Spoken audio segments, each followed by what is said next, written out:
So why can't I just break down a project's milestones into key results? So this is a very good question, and it links back to the question, what is the difference between project management and OKRs?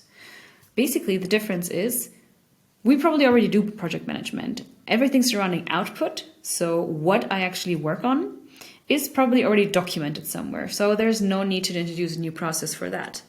What we want to have, though, is a better understanding of how the things we have done actually impacted the customer, or the value that we wanted to create for that customer.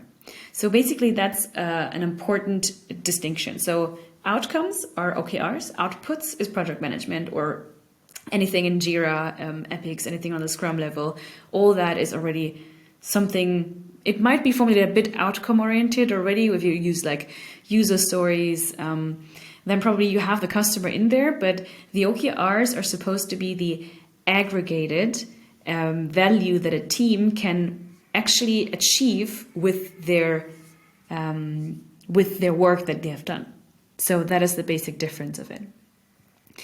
And if you would actually use milestones, like output-oriented milestones in OKRs, you would probably have an overlap between OKRs and project management. And that's what you don't want, because they have different functions, right? One is more to track the work.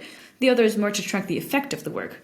So make sure that you really have great outcome-oriented OKRs and key results, and that you actually go into the more metric direction of key results, if that's possible for you.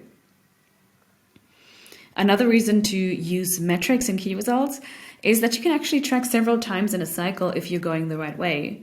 An outcome-oriented metric tells you continuously, are we creating value and are we moving forward? If you have a milestone, that will just tell you I've done something. Not that I have done it right, not that I have the right quality, and not that I've actually achieved a value. It will just show you what you have done and not what the effect of it was.